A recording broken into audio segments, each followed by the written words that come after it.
அனைவருக்கும் வணக்கம்.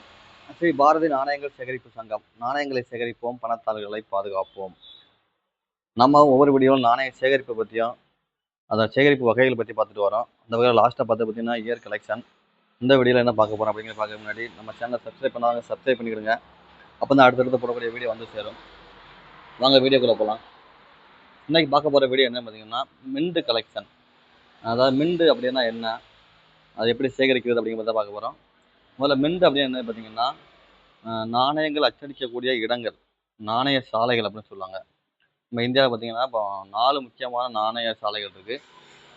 என்னென்னு பார்த்தீங்கன்னா பாம்பே, 2வது பார்த்தீங்கன்னா கல்கட்டா, 3வது ஹைதராபாத், அப்புறம் பார்த்தீங்கன்னா நொய்டா. இந்த 4 முக்கியமான நாணய அச்சிடக்கூடிய இடங்கள் இருக்குது. இந்த மாதிரி இடங்களும் அச்சடிக்கக்கூடிய நாணயங்கள் அந்த இடத்துக்கான ஒரு சிம்பிள் அதில் அச்சிடப்படும். இப்போ பார்த்தீங்கன்னா பாம்பே அப்படின்னா அதில் டைமண்ட் குறியீடு இருக்கும். அப்போ அது பாம்பே மண்டல அச்சடிக்கப்பட்ட நாணயம் அப்படிங்கிற பற்றி நம்ம தெரிஞ்சுக்கலாம்.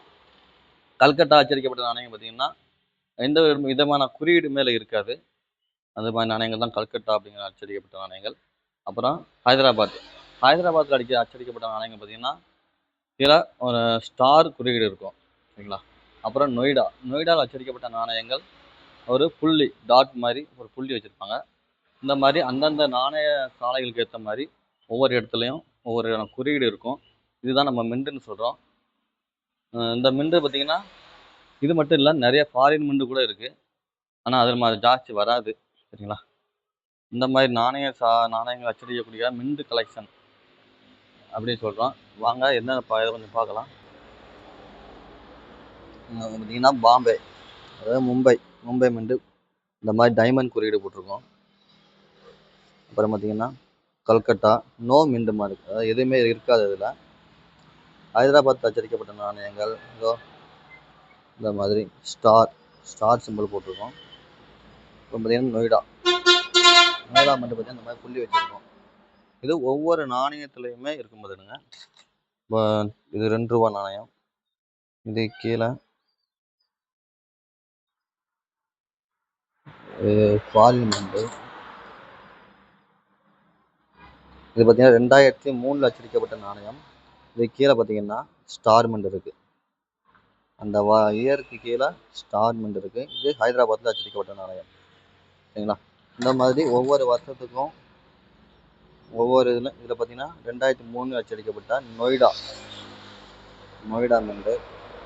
இது நொய்டா அச்சடிக்கப்பட்ட நாணயம்.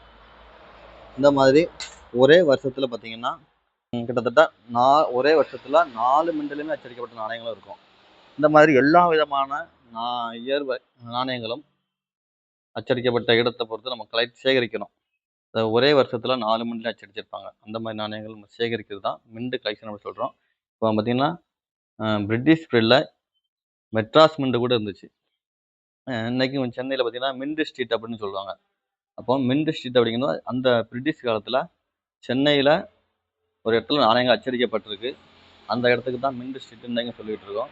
இன்றைக்கும் அது நம்ம போனீங்கன்னா தெரியும், மெட்ராஸ் சென்ட்ரலில் இருக்குது. இந்த மாதிரி நாணயங்கள் அச்சடிக்கக்கூடிய நாணய சாலைகள் தான் மின்ட்னு சொல்கிறோம். இது ஒவ்வொரு இயருக்கும் அந்தந்த மின்ட்டில் அச்சடிக்கப்பட்ட இடங்களுக்கான குறியீடோடு வரும். இது ஒரு சேகரிப்பாகவே நம்ம பண்ணுறாங்க. இந்த ரெகுலர் காயின்ஸ் இயர் கலெக்ஷன் மாதிரி மின்ட் கலெக்ஷன் அப்படிங்கிறத நம்ம பண்ணிக்கிட்டு இருக்காங்க, சரிங்களா. இது மின்ட் கலெக்ஷனும் பண்ணிக்கலாம். நன்றி.